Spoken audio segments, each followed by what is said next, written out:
What's up, guys? zzirGrizz here for Who Dat Is episode 29. And I actually had to go way back in all my videos and find out which episode this is supposed to be. I debated on whether or not to start back on like Who Dat Is 1 or just continue off. And I'm going to continue off, and the reason being is because I really wanted to take this series in a completely different level. I wanted to, turn the questions more into skits and stuff. But right now I just have so much going on between sponsors and live streams and events and montages and playing and recording and just a bunch of different things. So I'm not going to be able to kind of make that jump yet, and when I do, then I'll reset back at 1. So this is going to be Who Dat Is episode 29, and it's been about 3.5 months since I did this, so I was kind of hoping that the questions would be, like rather new, because a lot of the questions I was getting had been asked before, and I actually did get some new ones. So I'm going to start here. I'm going to go probably 5 to 10 and try to just bang these out. First question from Seiko-san. If you could be immortal, would you like to be, and why? I don't know if I would like to be immortal, because you gotta think, man, like eventually, like the government's gonna find out that you ain't dead. You're still paying taxes. It's been like 150 years. So they would probably want to like cut you open and all kinds of crazy shit. So that would not be so great, along with the fact that, watching all your family members around you like die, like your kids would die, their kids would die, and you'd still be alive. That would really suck. Although it would be really cool to see like what all happens in the future, as far as technology and stuff. So I mean, I'm not gonna lie, I'd love to be here 300 years from now still playing video games. I'd love to see like where it's gonna go, that far in the future. But I'd have to say no, Seiko-san. Amazed. This is kind of like a two questions, one kind of combination answer. What do you think about private match game modes like Infected and stuff like that?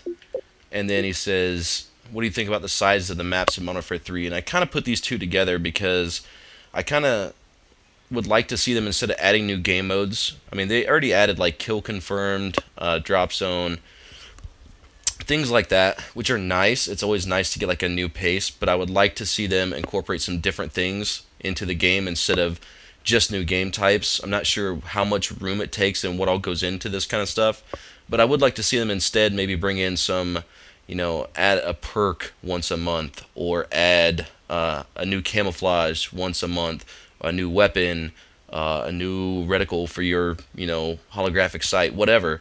Just something different other than, just the run-of-the-mill game type changes. And I'd like to see them bring war back. And I think that the map sizes are okay for war, especially like the ground war maps, Bakara and stuff like that. Those are fairly large maps, and I don't know, I just think it'd be a blast to play like, war again. So we'll see with the next Black Ops. I'm Robbie. Are you going to go to any events this year like PAX West or E3? I'm going to PAX West. Also, please check out my YouTube, my small channel, Need Help, Robbie Gaming. If you guys want to check it out, there it is. The answer to that is I'm not sure about PAX West. I'm pretty sure I'm going to be making an effort to go to PAX East and E3. So if you're going to PAX West, I may not see you. I don't know. PAX East, good chance. E3, really good chance. Seducted monkey. Monkey. What do you think the best way for a YouTuber with an HD PVR to gain subscribers? Well, this couldn't hurt. As far as to gain subscribers, you really need to have like some fresh content.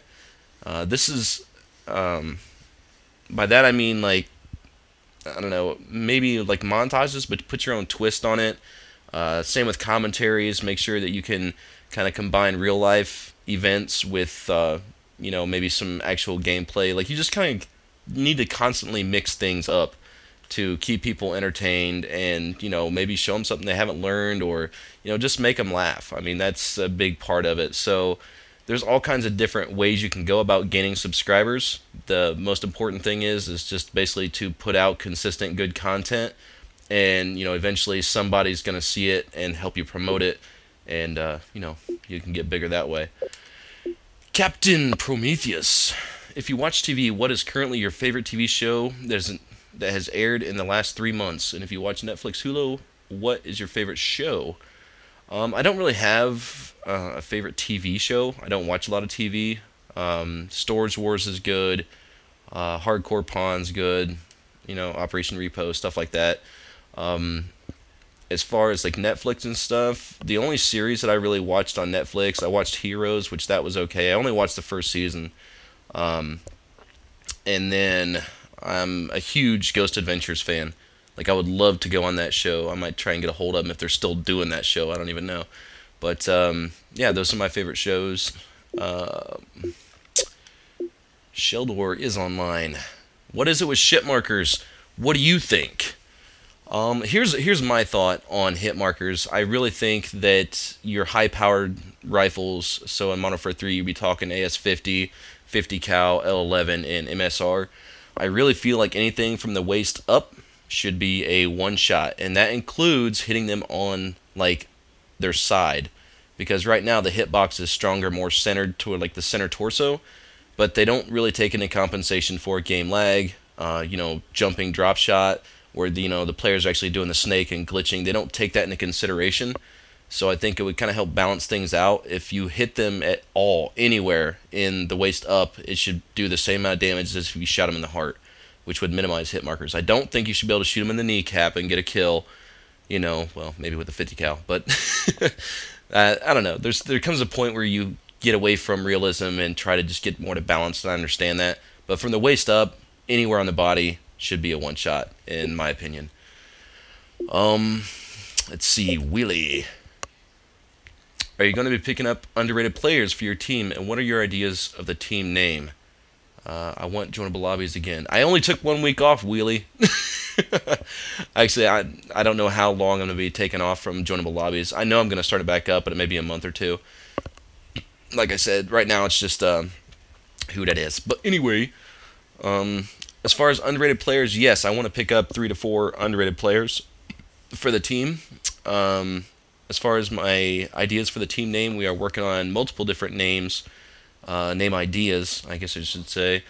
And we've got something else that possibly could be in the mix, so I can't really make a comment on that as of right now, as far as the second part of your question. But the first part, yeah, we will be picking up some underrated players, and there'll be some tryout listings and videos going up on that here in the near future.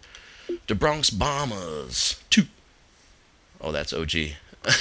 Do you enjoy Modern Warfare 3 as much as the other Call of Duties, and do you think the franchise is dying? I don't think I will ever have as much fun on the upcoming Call of Duties as I did on like COD 2 and COD 4, just because, you know, those were such an impact in like my gaming career. I don't think that the franchise is dying in any way, shape, or form. I mean, they're constantly coming up with new ideas and bringing new things like Elite and, you know, Black Ops with their stat tracking they had just in the game. You know, it was just amazing what they're going to. So as long as they keep upping their ante every time, you know, and now they run in theater and all kinds of stuff, I think that, you know, it's just going to continue to grow and grow and grow. As far as like an enjoyment factor, that's all going to come into, you know, the designers. However they design the game is going to have a huge influence and impact on, you know, just how people play and, you know, the fun level and everything. So we're getting kind of late. I'm going to go here. This will be the last one. Sergeant Bino. In Modern Warfare 3, what would you suggest to have with an AS-50 attachments and perks? Okay, with the AS-50, considering it's like one of the heaviest, or is the heaviest sniper rifle, attachments, I run the extended mags for the attachments. And as far as perks, now the perks I change up. And I will run usually focus as like my proficiency, and then I will run sleight of hand, quick draw, steady aim, and then I run tack inserts. And the reason I do that is because, you know, it takes you so long to get across the map, where if you can get stabilized in a certain area, you can get your tack down and be back into the action quicker. Especially if you're playing Dom. Maybe not so much if you're playing Team Deathmatch. If I was going to play Team Deathmatch, I'd probably run, instead of focus, I would run speed, and then I would run extreme conditioning for my first perk. and then everything else would stay the same. I'd still have extended mags, quick draw, and steady aim. So anyway, that's about it for Who Dat Is, episode 29. So thanks to everybody that submitted a question. There was a lot more than this. I just happened to be going through and deleting some of them. So if you have any questions, make sure you guys send them in on Wednesday, and I will try to get back to you in answering them. The ones I think that are kind of new, fresh, and relevant. So I will check you guys later. Alright, deuces.